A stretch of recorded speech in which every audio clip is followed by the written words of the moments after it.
On May 16th, 1929, Douglas Fairbanks, president of the Academy, hosted the first Academy Awards at the Hollywood Roosevelt Hotel in Los Angeles, California.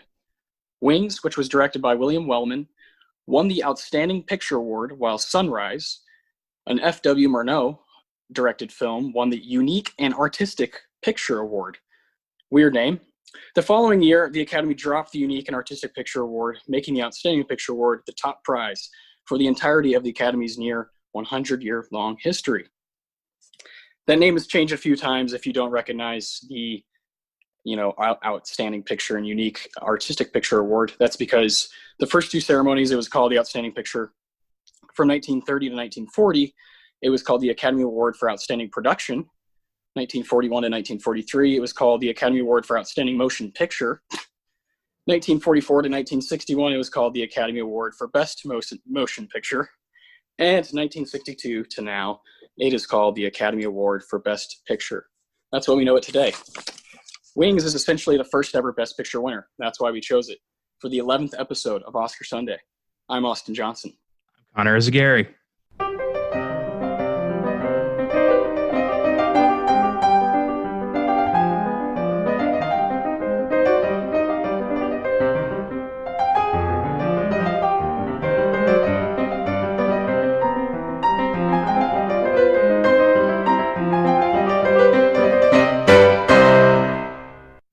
My man, Wings was shot right here in San Antonio at Kelly Field. That is fucking amazing. cool. So fucking cool. The first movie to win the first Best Picture. It's a silent film about two men who are in love with the same woman, essentially, and they become fighter pilots during World War One. Intense film that on rewatch, I had a blast with. To be honest, the music is unbelievable. This movie's awesome and lost up until the 90s. Connor, what did you think of this movie on your first watch? I was blown away. I didn't expect much. I'm not going to lie. I figured, early Hollywood, they're still getting the kinks out of film. They're still kind of wondering, like, what do we want this artistic medium to be? But William Wellman knew exactly what he wanted this film to be. He had a vision and he saw it through. And this film still holds up today. I was laughing. I was crying. I got really into this movie. Yeah, man. Yeah, no kidding. It just kind of pulls you around, and you don't expect that, as here we are, two 25-year-old dudes talking about movies, and this movie is, from 1927. It's a silent film, but I just, like you said, I connected with it. It resonated with me, and crying, laughing for sure, and just admiring the pure dedication here at this stage in film. The first Academy Awards, man, what a treat to talk about. The first ever, these awards that we care so much about have this weird relationship with, where we love them but disagree with them so often. But it's just so special for me and you to kind of go down that road and look at these movies. Seventh Heaven was a big deal at this ceremony. Sunrise, those are movies we're going to try to do in the future. But Wings, we felt like, because it won kind of the Best Picture, it was the one to talk about. Yeah. It was your first time. I bought it on DVD like a little over a year ago. Just found it online because I want to own all of the Best Picture winners. Why not? It's going to be hard to pay for Crash and Driving Miss Daisy, but that's all right. I'll do that at some point when I find it for cheap. You'll get them as a gift someday. Yeah, there you go. But Wings, I'm really glad I bought it. Man, have you been on the Wikipedia page for the first Academy Awards? Yeah. Okay, so in the top right corner, you know how it has the pictures. I just kind of got lost in that picture there. It's amazing. I encourage listeners to do their own research here, because this is, it's 1929. This is almost 100 years ago. Yeah, we're talking about this ceremony lasted for about 15 minutes. The actual ceremony, because the winners were announced weeks before. So people could pay $5 to fucking get into this show and be there for 15 minutes and see these Hollywood people. And, and that's just incredible to me. But I feel like you and I would have paid that $5. What do you think? I would have paid that $5 in a heartbeat. Of course, in 1929, I would have had to, scrape up my newspaper, like, paper route when it like money, or sold the farm or some shit to get that $5. But it would have been worth it. Oh man, so good. I wish I could encourage listeners to go watch Wings, but I personally don't know. Is it on Prime to rent It or? is available to rent on Prime and Vudu for $2.99. Okay, yeah, I really do. I kind of think this one's important. Not just because it's the first winner ever. It's a good movie, and it's so ahead of its time. Yeah. Some of the latter scenes here, it's a little over 2 hours. It's a meaty movie, and for a silent film, and towards the end, it gets really fucking intense, man. And I think people who love movies would really enjoy this one. I'm not saying that about all the movies that won from the 20s and 30s, but this one is special. It certainly is. It's I think the performances are out of this world. I think the character development is insane. You're getting to see this guy Jack go from kind of a goofy, womanizer, like, playboy, to a hardened, soldier who killed his best friend. I mean, holy shit, man. That is a hell of a turn in 2.5 hours. That is, whew, very few movies today have the kind of emotional journey that this film takes you on. Yeah, exactly. It's very special. Yeah. Yeah. So, with that, I think that go ahead. The technical side of things too, the aircraft battles in this, the aerial battles are like, those aren't sets. Those are airplanes in the sky. Like, that is amazing. Yeah, and that's the, right here we're recording. We've recorded, damn near every episode of Filmgazm and Oscar Sunday right here in San Antonio. Yeah, and it's a very cool city, lots of culture here, and I'm proud to be from here. And this movie being filmed here, like, it's just fucking cool. I as like little, the little kid in me was like looking up in the sky, thinking about, hey, like, I wish I could go to Kelly Field right now and go go see where Wings is shot. It's so fascinating. I love when the city you're in is like a part of something culturally like this. Yeah, for sure. I honestly didn't know that till just now. That's really awesome. Yeah, fucking cool, dude. Yeah, that was something I read. I didn't know that the first time I watched this. I didn't know that. And the first time I watched it, I'll be honest, again about a year ago, I was confused at how to feel about it. I didn't know how to rank it up next to something else because it's a silent film. And this second time around, it just kind of, I don't know, it kind of broke me down. It kind of said, get rid of that thinking style. A film can do whatever it needs to do to kind of affect you and move you. You know what I mean? Yeah. Well, I talked about this in our Great Dictator episode. I've been a Chaplin fan my whole life. Yes. Silent film has just been another medium for me. It's never been something I had to like overcome or kind of put aside. So I went in just thinking like, this is going to be a good movie. And that's how I've always kind of approached silent film. It's just, it's like a black and white movie and a color movie, a silent movie. It's all just movies to me.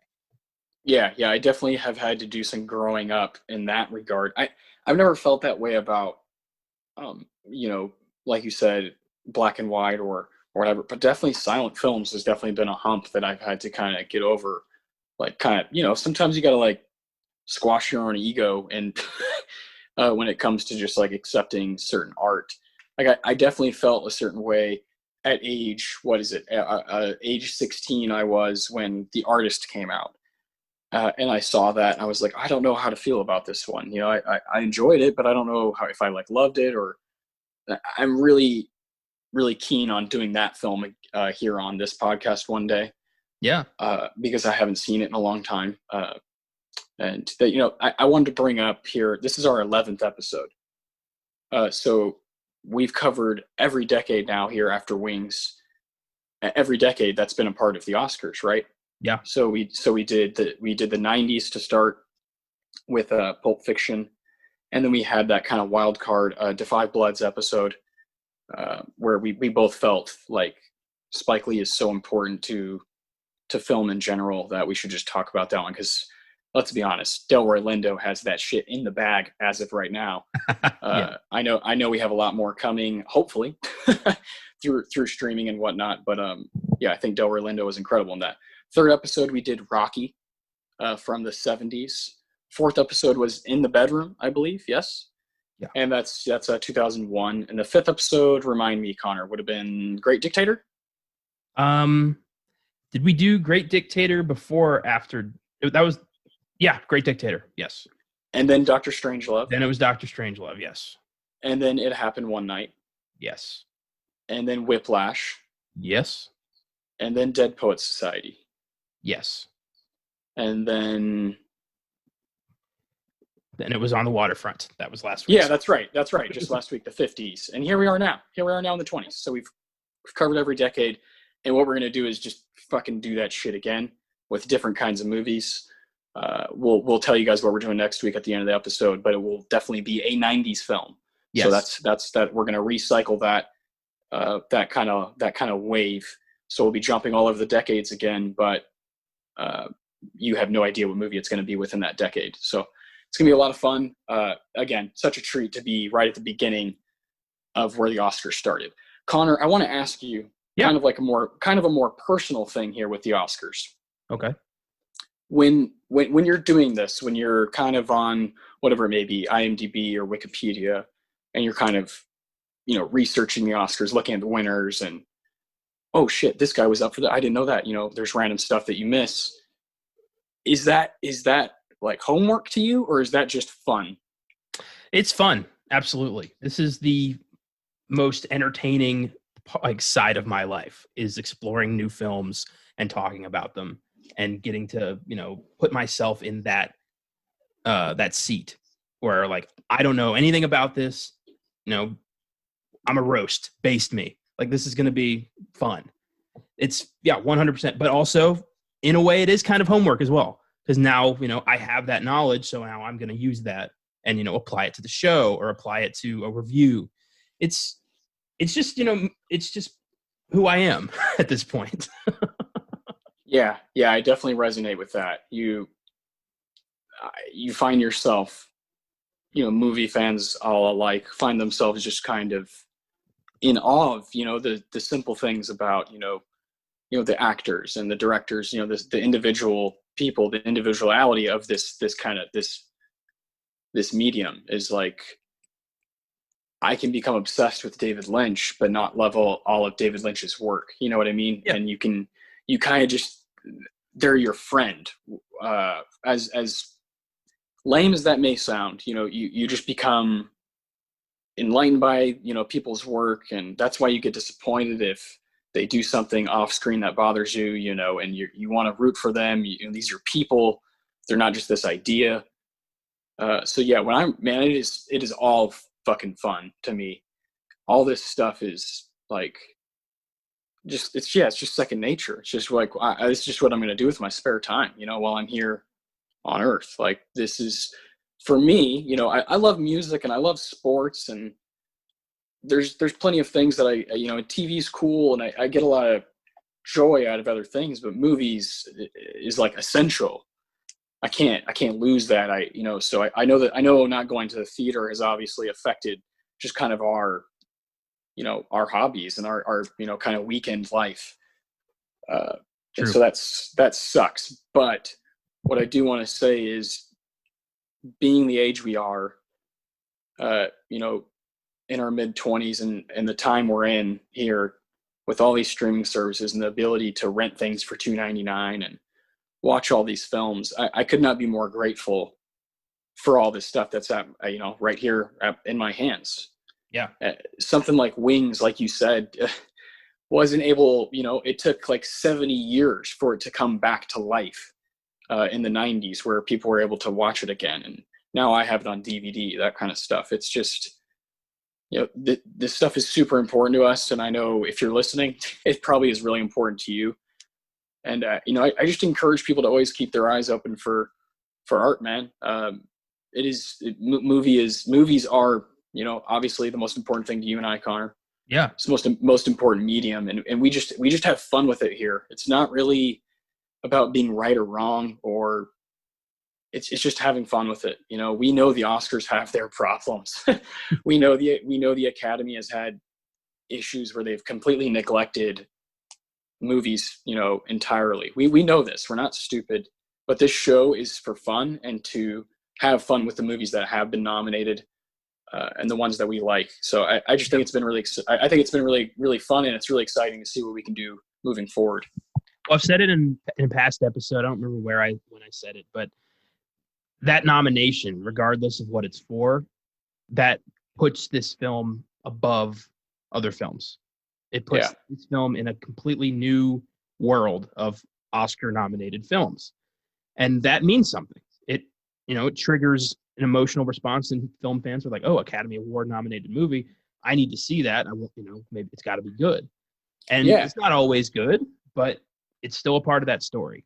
And that's what we're doing here on this show, is reading that story. And it's a very long story. Yeah, exactly. Like I said, it's almost 100 years. And I love you point out that it definitely, whether it triggers something positive or not, that nomination, you might hate the Oscars and be like, that's dumb. You still acknowledged it. It's like any press is good press kind of thing. Like, you still acknowledge it. It's still there. And it's written in stone. And so I love history, and I know you do too. And statistics are a big part of, sports, and I love sports. So when it comes to this kind of stuff and awarding things, I don't think you can really say one piece of art is better than the other. But, we covered a movie, Whiplash, here, where, he says, his cousin's like, can you really have a winner in like a music contest? And he's like, fuck yeah, you can.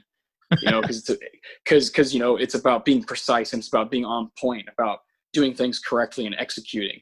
And so movies can certainly be better than others. You know what I mean? Yeah. They can certainly be trying more things. And I love the term like, that's, Oscar bait or whatever. Yeah, because those are typically movies that we're just like, not really. To me, the modern Oscar, especially from last year, those nominations, I liked all the Best Picture nominations from last year. So I think it's moving in a hopefully good direction. Yeah, for sure. The Academy's constantly evolving. They're always trying to be a little bit more kind of like prescient, like kind of, figure out like what are film fans going to care about next year? Like what can we do to be in front of that? And they're trying. They are trying. God knows they're trying, especially after Green Book. Like, they needed to save face after that. So I think, giving Parasite top honors, huge leap forward for foreign film and for the Oscars in general. I think more people reacted to that because I think, Parasite was not only very critically successful, but it was a huge hit financially as well. So, people all over the world saw that movie.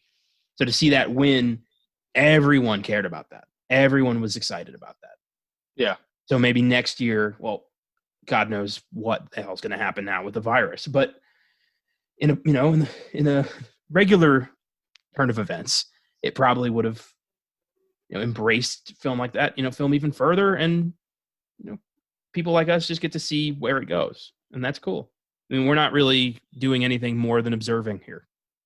Yeah, exactly. That's it. It's not, again, no one's opinion is right or wrong or more important. It's just interesting to talk about to me because it's movies.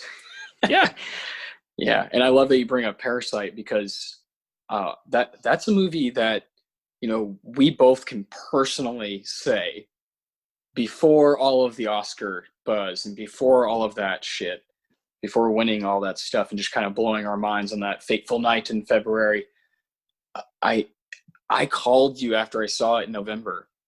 I called you and I told you, this is the best movie of the year, man. Like, I'm telling you, there's something about it.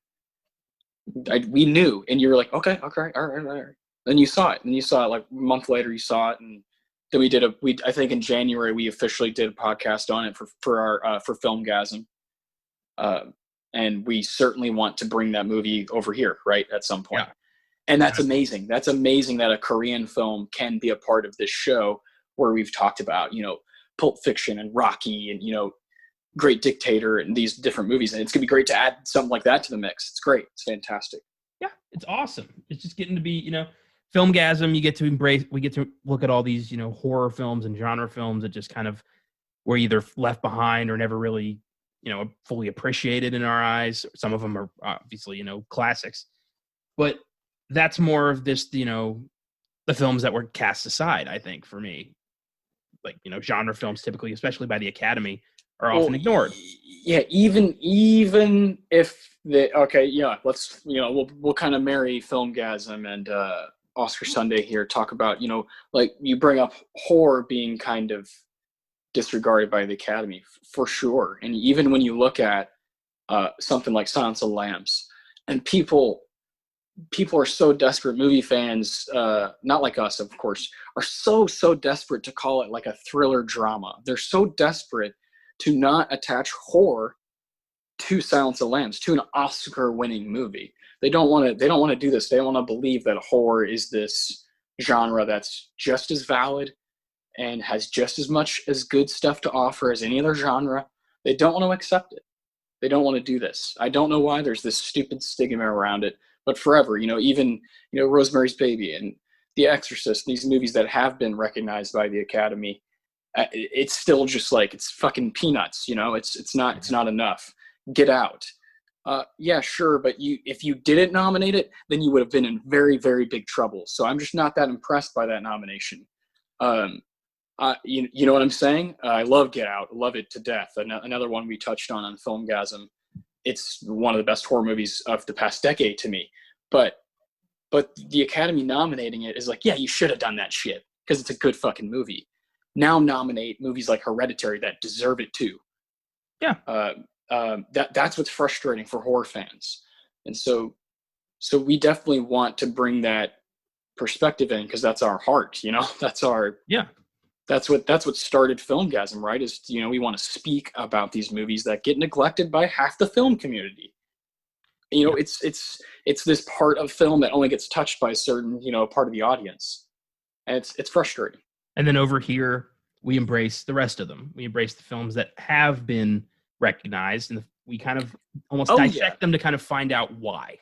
That's what I wanted to do with this show was, why are these films nominated? Why are we still talking about them decades later? Yeah, and a couple weeks ago when we were talking about our show is based around Dead Poets Society of 1989, we definitely questioned why the fuck Driving Miss Daisy was even mentioned when they were in the room like, all right, guys, we're going to talk about the movies that should be up for Best Picture. Who in there was like, oh, Driving Miss Daisy, kick that guy out, that sort of thing. We feel this way. We're going to call it out. We're going to call it like it is, how we feel. And usually we feel similar about the history of the Oscars, but there's definitely some differences.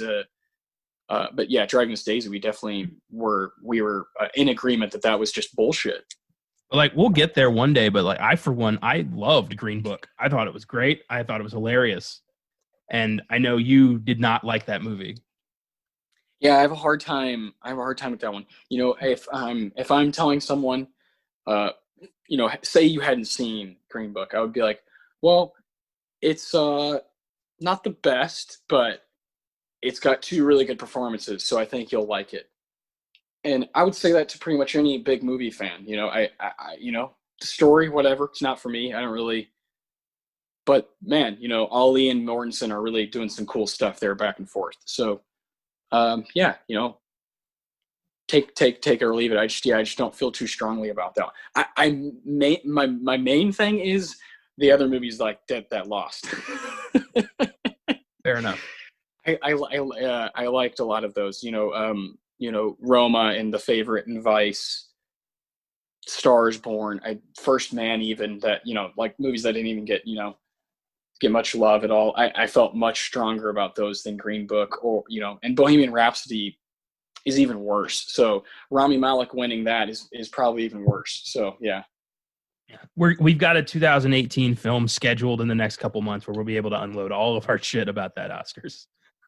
Yeah, I really, I saw Green Book in theaters by myself because I'm like, all right, I love these guys, and okay, fairly, Dumb and Dumber is my fucking shit. That's one of my favorite comedies of all time.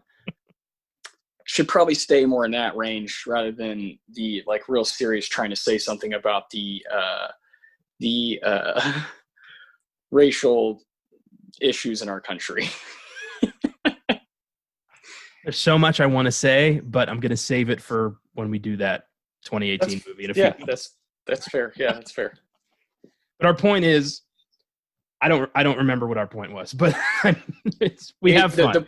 The point is, it's divisive and it's fun as hell, and you can pick out any year and fucking talk about it.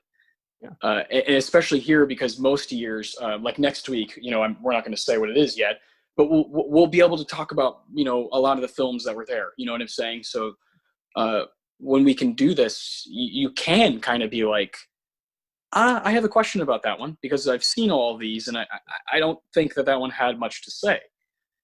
We'll say that compared to these other ones. Next week's film was only nominated for a single Oscar, and it was a technical award.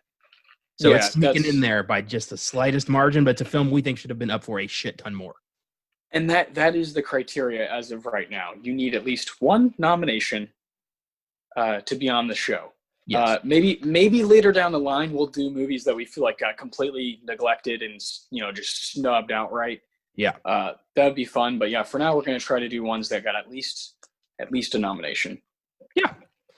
And it's going to be fun. And with Wings, I urge listeners out there who have discounted silent film or discounted black and white film because they're, quote unquote, old or boring. Cut that shit out. Grow up. Put your fucking walls down. Put your fucking walls. It's fucking 2020 is weird as hell. All this shit, we don't know what's going on. Try a 20s movie. Fuck it. Like, who cares? You can't just discount half a century worth of film because it's black and white. No, you can't. Rant over.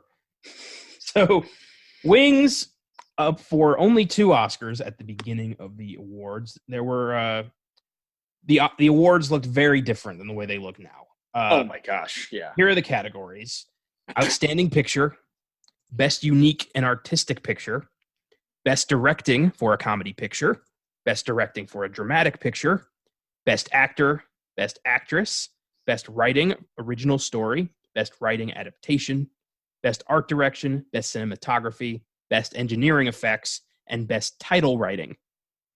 There was no Supporting Actor category. There was no Sound category because that wasn't a thing yet. Sound film did not exist. And, it's amazing to see how far they've come. And Wings was up for Outstanding Picture and Best Engineering Effects, which would, evolve into Best Visual Effects. And, it fucking earned both of those. Yeah, no joke, man. I mean, the engineering effects, like, this is, like, hands down, the definition right here, Wings. Now, I'm not gonna lie, man. When I see these technical awards, stuff like this, I'm gonna think of this movie. Yeah. As this kind of template, like, whoa, this thing was way ahead of its time.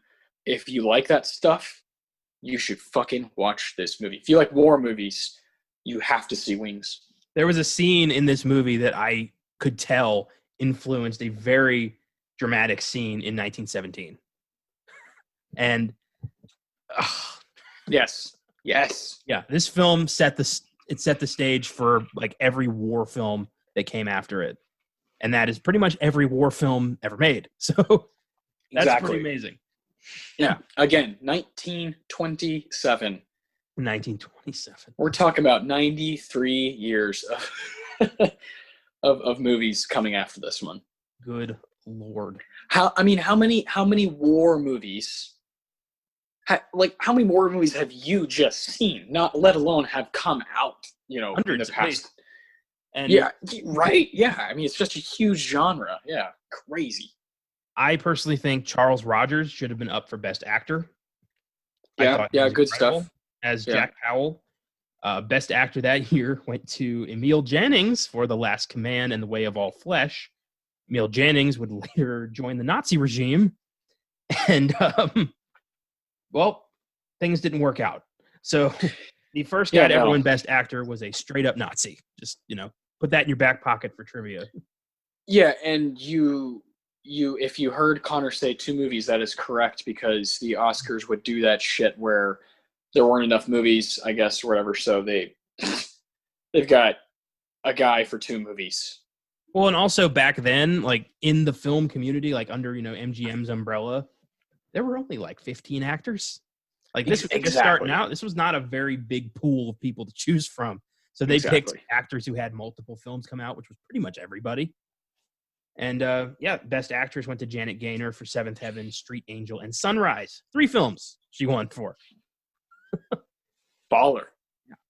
The film's wings defeated for Outstanding Picture were The Racket and Seventh Heaven. And originally also Charlie Chaplin's The Circus, which was nominated for 4 Oscars, but was then pulled out of contention because they just wanted to give Charlie Chaplin a special award for even being a filmmaker because of his incredible prowess. So Wikipedia says that The Circus was up for Best Picture, and it technically was for a little while, but by the time the awards happened, that was not the case. And that's a hilarious movie, by the way. Check out The Circus. Yeah, Charlie Chaplin, and check out our episode 4, The Great Dictator. That was a lot of fun. Or episode 5.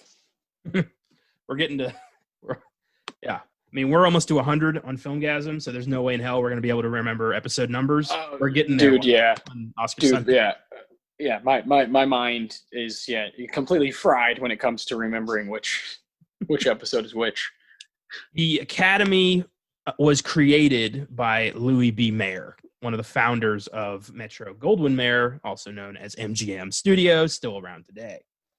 Louis B. Mayer, as we established in our Filmgazm episode on the career of Judy Garland, is a piece of shit and a horrible human being who basically created the Oscars so he could throw filmmakers a bone and have them work towards something. He wanted to unite the 5 branches of the film industry: actors, directors, producers, technicians, and writers, which is a cool concept. But his reasoning behind it was, quote, "I found that the best way to handle filmmakers was to hang medals all over them. If I got them cups and awards, they'd kill them to produce what I wanted. That's why the Academy Award was created." And it was not yet called the Oscar. That didn't happen for a while. That was a nickname. So yeah, that's the idea. The idea is, okay, well, let's put this statue in the middle of all these people and see who makes the best thing, and whoever makes the best thing can get that thing. Yeah. So yeah, on paper it's like, okay, all right, but yeah, this guy's batshit crazy.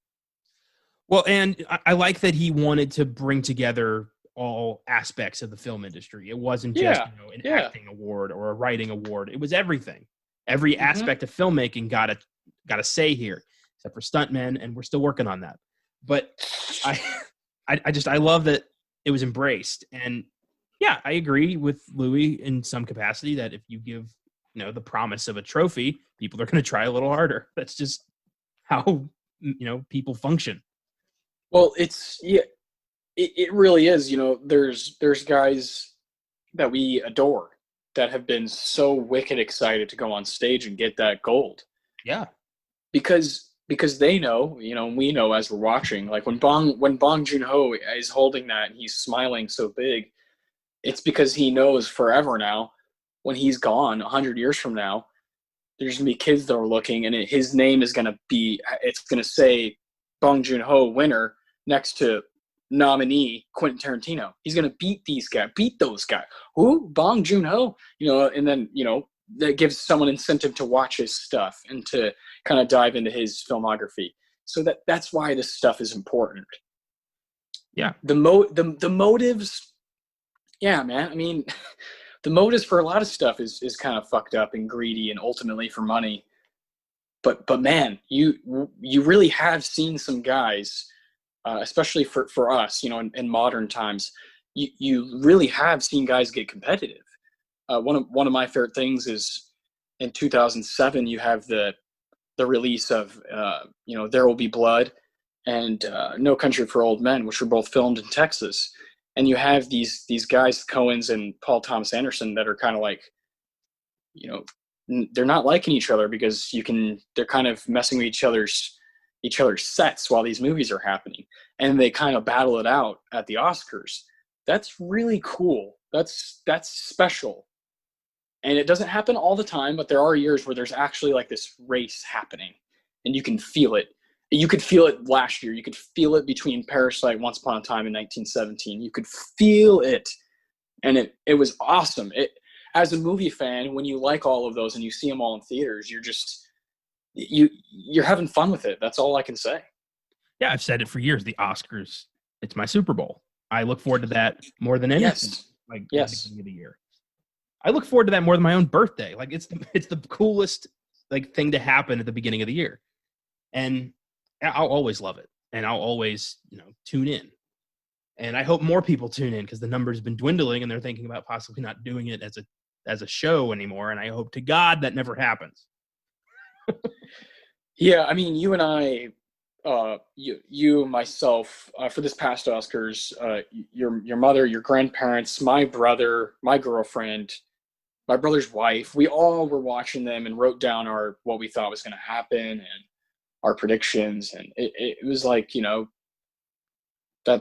that's like you said, Super Bowl. That's the way to compare it.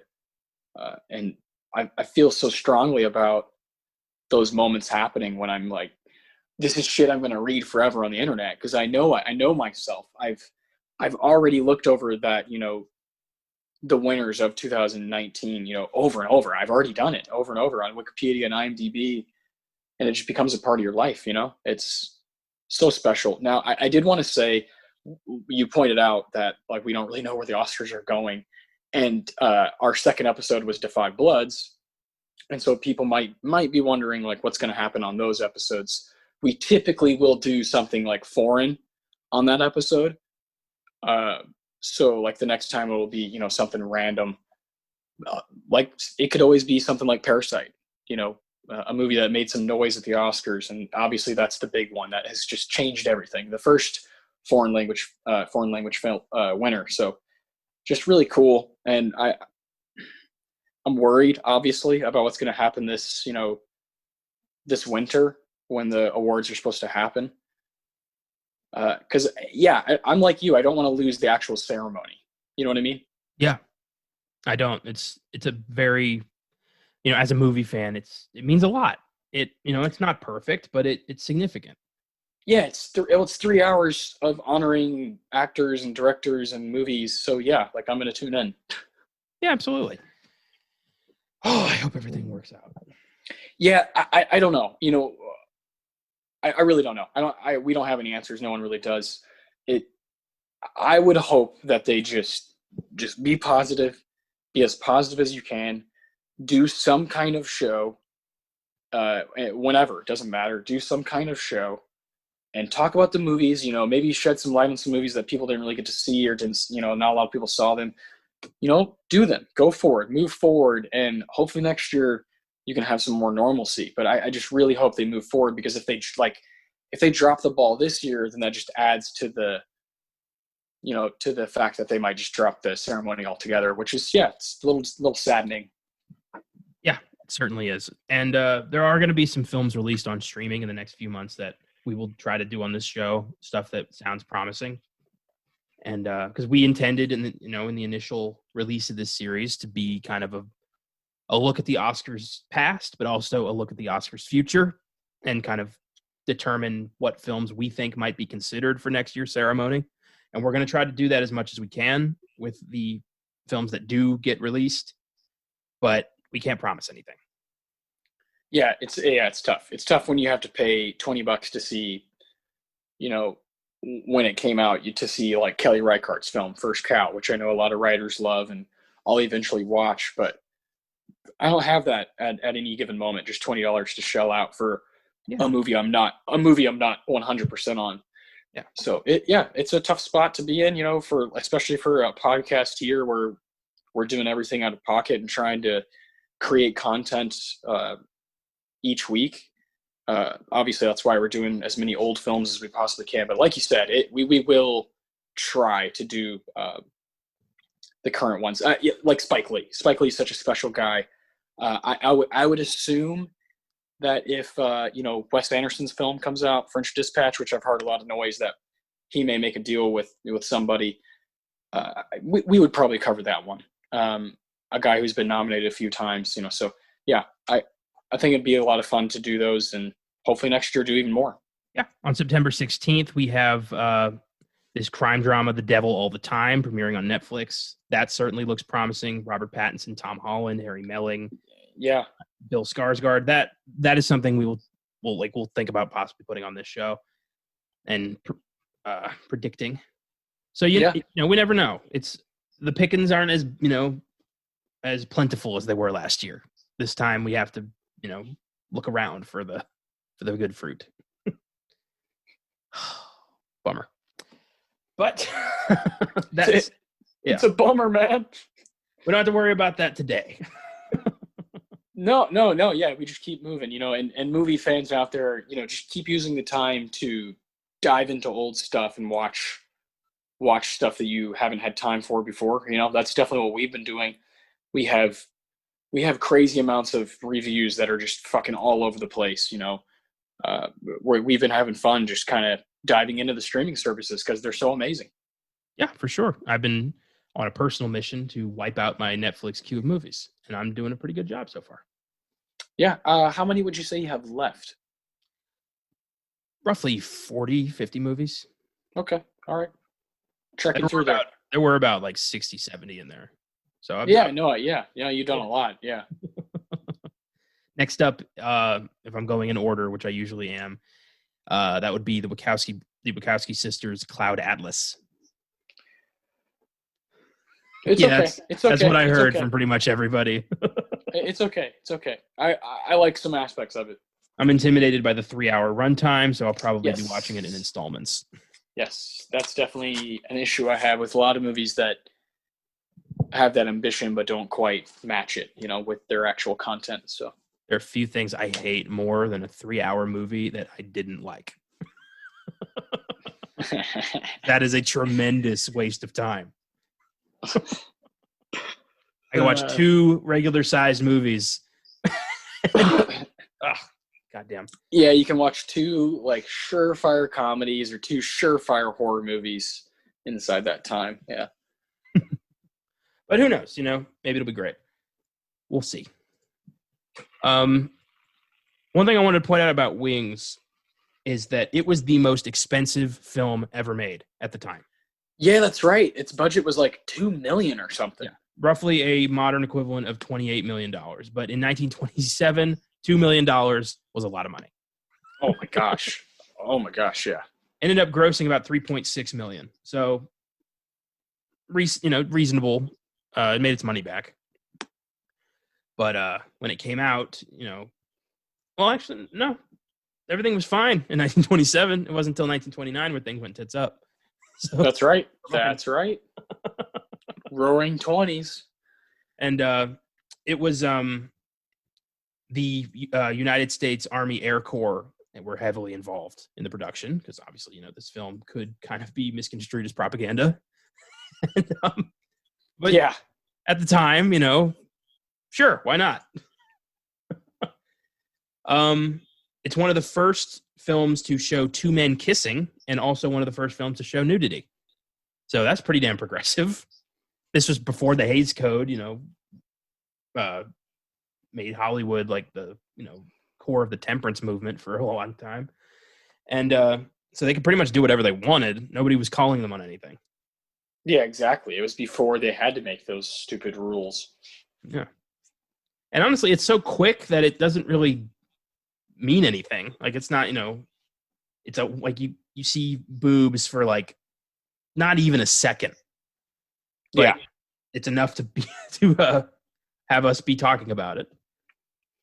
Wings was selected for preservation in the United States National Film Registry in 1997, 5 years after it was rediscovered in the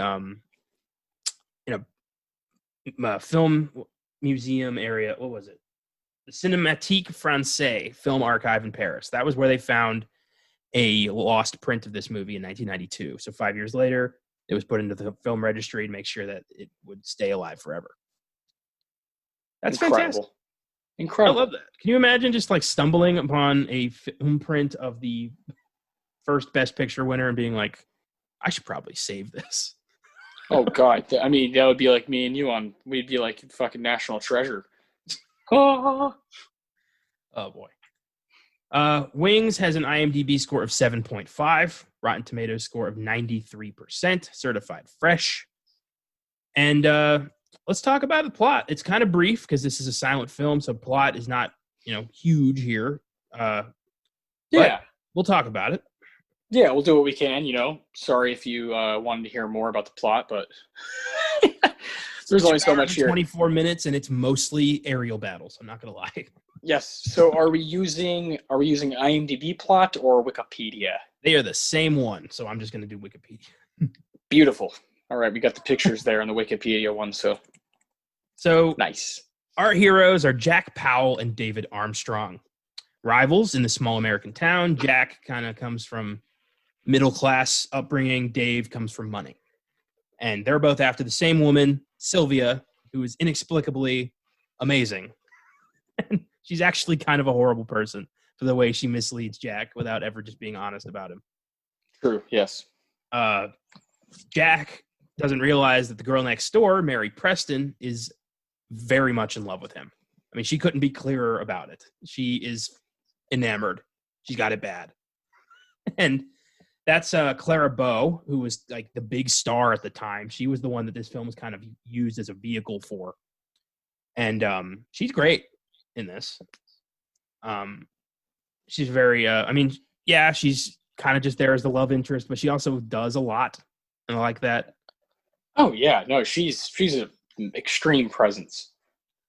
The two men, they enlist to become combat pilots after Jack fixes this old car, and him and Mary call it the Shooting Star because it's a super fast car. And that name kind of sticks with Jack throughout the Army. And they enlist to become combat pilots. When they leave for training camp, Jack mistakenly believes that Sylvia loves him, but she loves David, lets him know about her feelings, but she's too kind-hearted to turn down Jack's affection. I don't think that's the case. I think she likes having two men fight over her. Yeah, I could edit that real quick because that doesn't seem to be the case to me either. The kind thing would have been to spare his feelings and not let him enter war fighting for the wrong woman. I mean, holy shit. That's messed up. So Jack and David are become bunkmates, and during boot they have a fist fight where they kind of bond, where they're like, "You're not so bad. You're not so bad," and they become very good friends.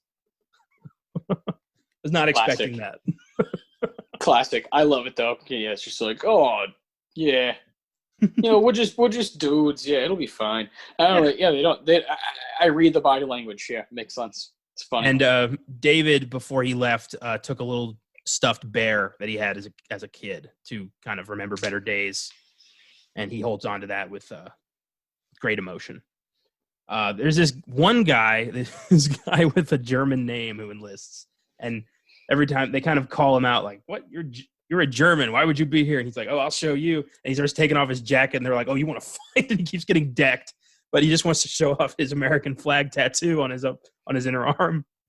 Yeah. I love that. That was great. And then I love that the one soldier just decks him and then sees the tattoo and is like, "You know what? You're all right," and like helps him up and like puts his arm around him, like, "Yeah, you're all right. You're all right." And this is World War I, because in 1927, World War II had not yet happened. Oh, so much hadn't happened yet. Boy, it's honestly too vast to even.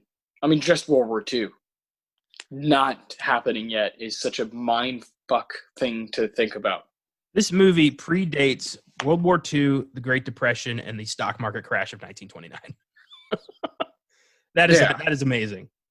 Yeah, let alone just the stuff that's happened this century. Jesus. Yeah. In 2027, it will be the 100th anniversary of this film. Yes, and we will hopefully still be doing this podcast at that time, and we'll do another episode on this movie. Yeah. Where are we now? Revisit it, because, I plan on owning that one forever. Yes, indeed. After boot, Jack and David they become bunkmates, and they meet their other bunkmate, Cadet White, played by a young Gary Cooper. Let's Two-time go. Academy Award winner Gary Cooper appeared in this movie in a brief cameo. Ha! That is amazing. He won his Oscars for Sergeant York and High Noon, 2 films that will appear on this show eventually. Oh my God, yeah. And Gary Cooper's a badass. And he is in this film for all of 2 minutes before he gets gunned down in an air crash. So fantastic. He's kind of there to prove to Jack and David just how serious this is. This is war. People die. And they're undaunted. They go through training. They become best friends. And they are shipped off to France to fight the Germans. And through that, Jack becomes a very talented pilot. He becomes known as the Shooting Star, just like his car. And word of his legend kind of spreads throughout the Army. And the aerial scenes are pretty fantastic. They're filmed on location. And that's dangerous as hell in 1927, where there were no, safety regulations. It was just whatever you could get away with on camera. And yeah, we have this incredible feat of human imagination to make this as realistic as possible. They could have gotten away with just, toy airplanes on strings filmed, from far away. But nope, they flew actual aircraft. Well, yeah, to be quite frank with you, I don't think I would have chosen this movie, or I don't think I would ask you to watch it or recommend it if it was that. It's because it does that thing where you immediately say, holy shit, this is ahead of its time. Yeah. Where we love saying this about films, right? On Filmgazm, that's certainly been the case with some heavy hitters, like, when we did Alien, you say that a lot. You can say that over and over again because it's fucking true. And it's true here with Wings because of that fact that they're not using models or, it's not obvious that there's like a string attached to anything. It looks spectacular because it is. Yeah, straight up. Mary, meanwhile, joins the war effort, becomes an ambulance driver. And she finds out about Jack's reputation as the Shooting Star when somebody tells her. She's like, oh, my God, that's Jack. And she encounters him while on leave in Paris, but he is way too drunk to recognize her. He's hanging with some other girl, and he's looking at Bubbles, and he's just, zonked out of his mind on champagne. And they tell him, like, leave is over. We're going to war. And he's like, no, Bubbles. Just Bubbles. That's all I care about right now is Bubbles. And she's like, don't you recognize me? And he's like, all I recognize is Bubbles. And she takes him, first she goes to another room and is like, the man I love doesn't love me. And this woman's like, tell me about it, girl. Paris. And this girl just tells Mary, well, you got to look sexier. So put on a dress. Okay. This dates the film pretty bad. Certainly. And mind you, anyone who's listening that has not seen the film, this is a silent film where you're constantly having these, the cards come up and tell you what's going on and speaking for you. So there's moments where I was like, man, I wish I was watching this with Connor because I'm just laughing at at this chaos. Well, silent film also is known for the actors would overact the film to death. Yes. They would just facial expressions and like movements would be so exaggerated because it's all they had. And I think this film is really subtle in the performances, and I was very surprised at that because I was expecting, kind of loud with the body performances, but no, I think like a lot of this is just subtle eye movement and eyes, body language, and just it really sold the performances, and I just was not expecting that from a film before sound. Mary puts on the dress, somehow gets a hold of Jack and takes him into a bedroom that's in this club. And she puts him on the bed and then starts taking off the dress to put her uniform back on. And 2 soldiers walk in on her thinking that they just boned. And he gets no reprimand at all, but she gets kicked out of the army. Holy shit. Harsh. Like they straight up say like, wow, that's like, you can't do that. That's the end of your military career. And she does. She gets sent home. Yeah, setting up nice double standards there. Yeah, that's good. And they didn't even do anything. She was just changing. Yeah, I know. It's so fucked. Horrible. And Jack reads about this in the paper, finds out, she resigned, and some asshole's like, that doesn't always mean voluntary. It could mean she was fired. Because he doesn't remember that incident at all. He was drunk off his ass. Yeah. And then we have an epic battle where David is shot down and presumed dead after he told Jack, like, something about today, I feel like I'm not going to make it. So I want you to take my effects and give them back to my family. And Jack's like, it's not going to happen. You're going to be fine. But David is shot down behind enemy lines. And Jack takes this very personally, goes on a one-man tirade against the Germans, starts shooting down every German plane he can find. It's crazy. David, however, survived. And he is behind enemy lines in a tattered uniform, and he steals a German biplane.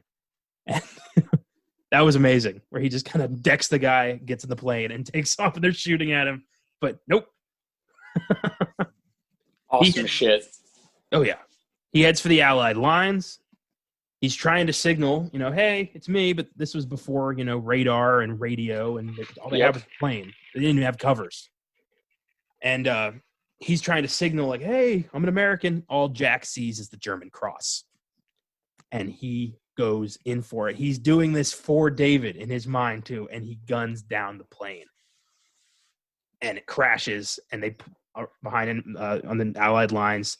They drag David out of it, and Jack lands the plane. He's like, I got it. See that? And they're like, you might want to go in there. And he's like, why? And he goes in there, and he sees his best friend, bullet riddled, laying there on a table. And the way his face changed in that bit, I am amazed this guy was not up for an award. Yeah. Is just look of, pride to absolute horror. You could feel it, man. It was like you didn't need dialogue for that. It was, exactly. Exactly. And you would think, like you said, that'd be enough to get the nom. I don't know. I guess you just had to be a Nazi. And future Nazi. And Jack goes and sits down with David, and it's like, I didn't know. Oh my God, I didn't know. And David's like, hey, it's not your fault. War is hell. Do not blame yourself. And that's, easier said than done. David dies of his wounds. Jack is guilty as hell. He's never going to, feel like this wasn't his fault. He's going to carry this with him for the rest of his life. Yeah. And,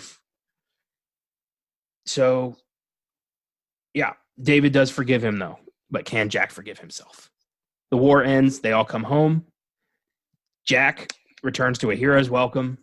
He visits David's parents, and that is an emotional scene. That's the scene that finally broke me.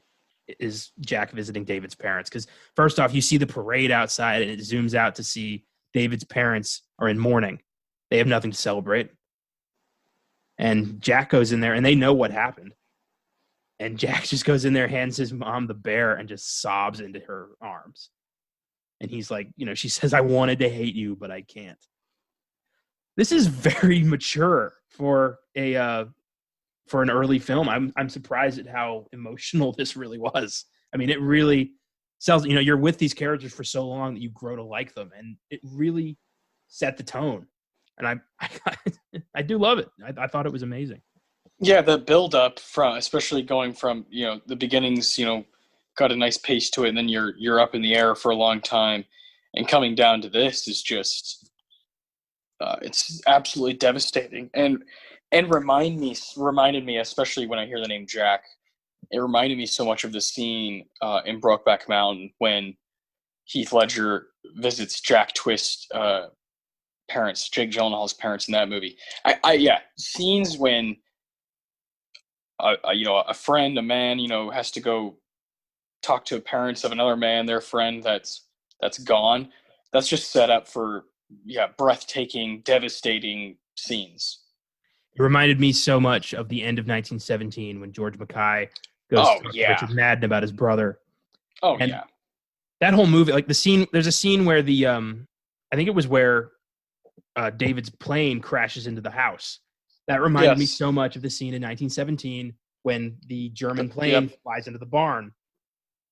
That movie was so influenced by this. You could feel it. Yeah, man. Yeah, 1917 is a fantastic one. Another one we did on Filmgazm. Yeah, another one we'll probably bring over here. We only did like 25 minutes on it. Yeah, at some point we'll definitely bring it over here. Jack now kind of, accepting that it was the war. He hasn't quite forgiven himself, but he's on the path. And he goes to see Mary and admits that she's the one that he loves, and they kiss and they see a shooting star. And everything's going to be okay. It's a good movie. It's the plot is a little, short. That's the case with a lot of silent films. It's not dialogue heavy, obviously. So you kind of just have to piece it together. But 8 out of 10 for sure. Yeah, I also give it an 8. The first time I watched it, I probably would have given it a 7. I was a little more not confused by it, but I just didn't quite get on board totally. And this time it was just completely different. I'm gonna keep this movie forever and rewatch it and tell people about it and let people borrow it. It's awesome. It is. I couldn't believe that you had it. Like, I just assumed this film was like unattainable, and then you have it on DVD. That was great. To be honest with you, when you and I first started kind of coming up with this idea, that's one of the first movies I thought of was, well, we should do Wings. I own the first ever movie. Like, I want a way to fucking boast about that shit. It's one of my favorite movies that I own because of that. And I intend on trying to find more, 20s and 30s movies for myself and to do for the show. It Happened One Night was a lot of fun. We did from the 30s, and we're gonna have a blast with that decade. The 20s is really short, so we're gonna most likely, when we're kind of done with the 20s movies that we can get, I think we're gonna mostly use that window for like foreign stuff or random things. So don't be expecting that every time, a 20s movie, because there's just not enough. Yeah, we don't get the whole decade. We get 27 to 29. Exactly. That's when the Oscars started. So yeah, we only have really the one award show. Well, yeah, only one award show actually happened in the 20s, which is this one, and then the second one's in 1930. So but as far as films, we can find a few more that we'll definitely do for episodes. But it'll move to a kind of a wild card, week. Yeah, nothing wrong with that. All just gives us an opportunity to talk about more films. Yeah, I think introducing, we're going to be introducing foreign sooner than later on this show, and I'm just wicked excited to do that because that's the area that I feel has been neglected more than anything. There's that category, of course, that's been around, for foreign language films, but for it to take this long, for a film to win, I just think I find that hard to believe that that Parasite's the only movie that kind of deserves that clout for the past, however many years in history of movies. So we're definitely going to shed a light on some foreign stuff. Well, and also, and I hate that this is the fact, but a lot of Americans have not embraced foreign film or even really checked it out. I know I have only seen a handful, and most of those are horror films, admittedly. But I think this will be a great opportunity to finally, really embrace and check out a lot of foreign movies that I otherwise would have either not found or just not bothered to check out. Yeah, man. We definitely the last movie I watched was I watched that Nicky Cage, Laura Dern, Wild at Heart, but I watched Jean-Luc Godard film. That was the last movie I watched, and fuck, man, I just have to credit the first foreign movies I saw to kind of opening me up to checking out all kinds of things, and now I've in 2020 I've watched a lot of French stuff and tried to seek out random shit and different directors that that are regarded as really good in Europe and all over the place. And it's so vast. And when you I've said this before on this show, but when you learn a little bit, you realize how much more you have to learn. And that's definitely been the case this year for me as a movie fan. I'm just fucking eating it up, but I'm realizing how much more I have to learn. And it's a great feeling. Honestly, I love it because it's a journey that never ends. Yeah, there's always going to be something else to watch. I love that. Oh, always. And not just something, like everything, everything. There's so many movies within such a, I don't want to say short time span, but in the big scheme of things, a short time span, and a lot of shit has been put out. So it's uber fun. And obviously it's what we love to do here at Filmgazm Productions. Yes, indeed. And I think that's a good segue into checking out what happened this week in film. Yes, sir. Quite a lot. So regrettably, Antonio Banderas has announced that he has COVID-19. That's unfortunate. I hope he has a speedy recovery.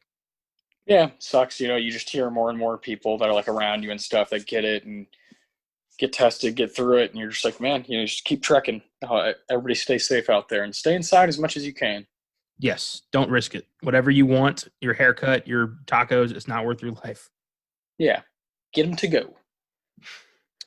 Next up, there is a third Tron movie in the works with Jared Leto set to star. It's not going to be a sequel to Tron Legacy, but a complete reboot. So, more Tron on the way. Yay! More Jared Leto, yay! I've not seen the original Tron. I did see Tron Legacy, so naturally I was pretty lost. And, yeah, no kidding. It looked amazing, but it was a pretty weak movie. Yeah. And in this day, in the past decades or so, it's definitely, you can look impressive. A lot of movies look impressive. You really got to nail your story down. Because Transformers looks cool, but come on.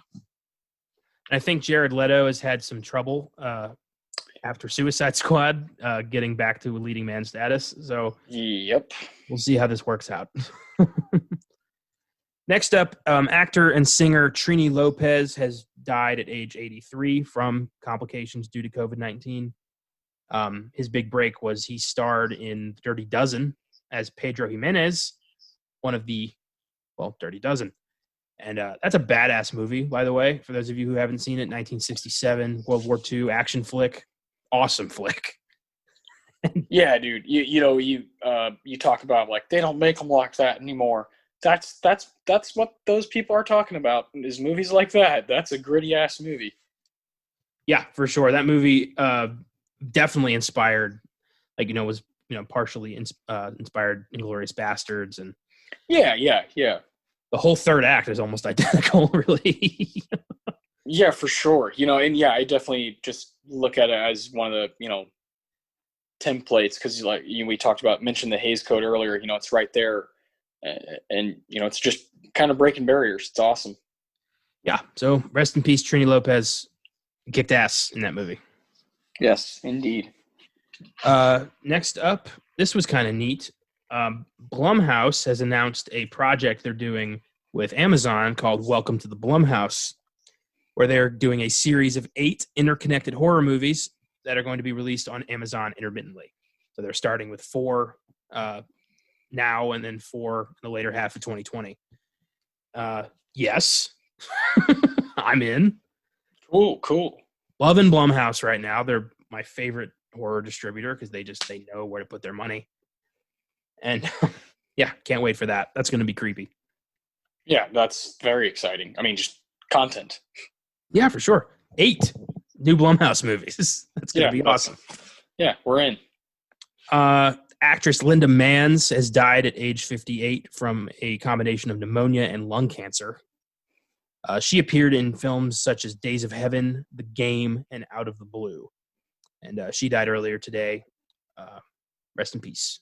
Pneumonia and lung cancer together. That fucking sucks. Yeah, man. Jesus. Jim Mickle, who directed Cold in July and In the Shadow of the Moon, has been tapped to direct a film adaptation of Stephen King's novel From a Buick 8. I have not read that one, so I don't know what that one's about. So, Woof. yeah, I'm excited though. I see King. Hell yeah. Of course. Yeah. I mean, yeah. Come on, Steve. Steve, you're killing it. This is one I wanted to talk to you about. So the trailer for The War with Grandpa was released. A family comedy starring Robert De Niro, Uma Thurman, Jane Seymour, and Christopher Walken. What do you think? I'm gonna watch it.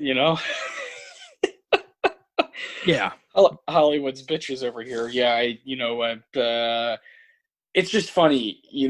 These are the things that I have a hard time calling Bobby D like the greatest actor of all time.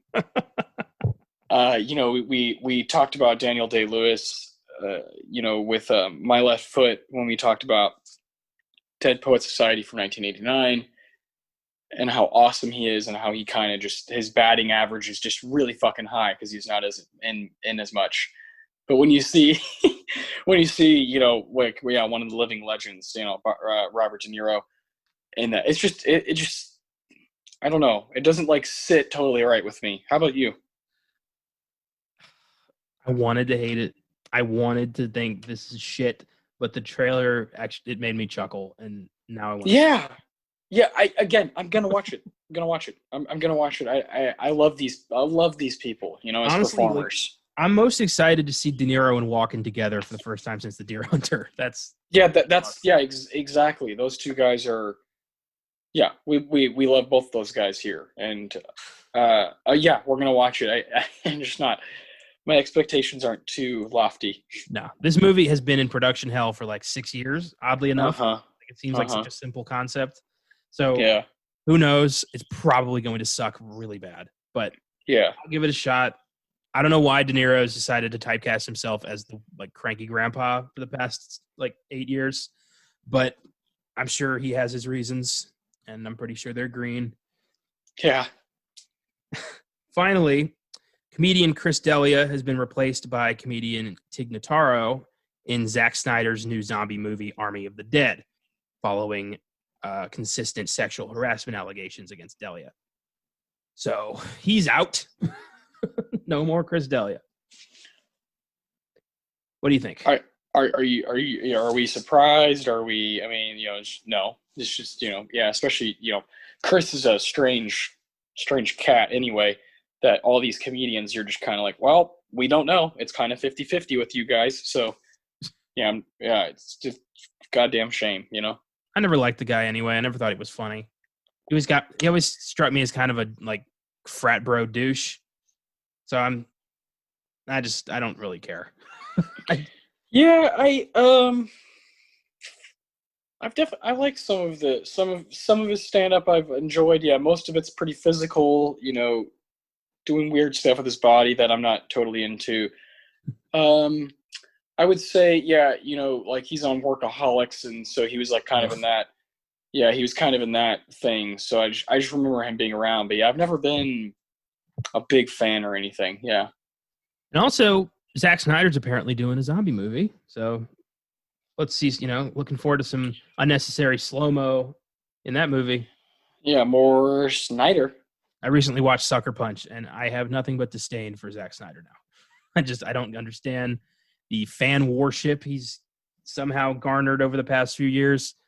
And yeah, I just don't think he's a very good filmmaker. Yeah. Oh, yeah. You're not going to get any arguments here. I liked Watchmen, and I liked 300, but I have not liked everything else. Yeah, I like Watchmen, and 300 is okay to me. The rest. Granted, I haven't seen 300 in about 10 years. There you go. Yeah, I think on a rewatch you won't like it as much. Yeah. Maybe. That's a long time, man. You've seen so much stuff since then. I know. My tastes are constantly evolving. There's movies I hated back in the day that I've revisited recently and thought were great. So maybe it's time. Because this guy, I don't get it. Why does everybody think he's going to deliver the perfect cut of Justice League? Did they see Batman versus Superman and Man of Steel? Were they there? This guy is not your he's not your idol. He's not the guy making the best superhero. No. And those were all in his control. So, yeah, I don't know. I will never understand it because I really didn't like Sucker Punch. Oh, it's yeah. I've seen it. I couldn't tell you much about it. I just forgot. I watched it less than a week ago. I couldn't tell you what the fuck it was about. Yeah.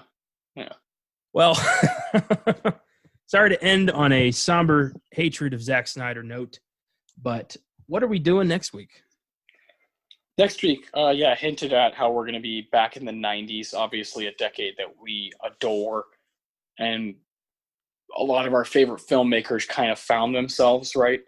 Yeah. A lot of filmmakers that have made a ton of noise this century at the Oscars. You guys like Quentin Tarantino come to mind. Spike Lee coming into his own after Do the Right Thing, and even Wes Anderson and Paul Thomas Anderson, and then there's this guy that I think is right up there, a master of his craft, and that would be David Fincher. Who does a brilliant movie like Seven. But here on Oscar Sunday, 1999's Fight Club garnered 1 Oscar nomination. So that's what we're going to talk about next week. 1999, a very fun year, a year that we've talked about before on Filmgazm. Something that pops out is The Matrix, fucking legendary shit. And we love that year. So revisiting Fight Club is always a good time to be able to really talk about it and kind of break the walls down of the kind of false representation of the audience. You know what I mean? The Fight Club fans that are just there that are kind of frustrating. They're like the people who wear Nirvana shirts but don't actually listen to the music. So we're going to try to set the record straight on how Fight Club really is this awesome movie and has a lot of cool stuff to say. And of course, just has stellar performances, really cool editing, really cool music, just a fucking fun ride. So I'm really excited for next week to revisit, a classic for both of us. Awesome. Fight Club. That's going to be great. This week on Filmgazm, we are teaming with contributor Josh Allred to talk about the 1984 Troma cult classic, The Toxic Avenger. So tune in Wednesday for that. And Wings was fantastic. Check it out. It's the first film to ever win Best Picture, and it really deserved it. It's a great film to kick off 100 years worth of cinematic genius. So thank you for listening, and we will see you next Sunday.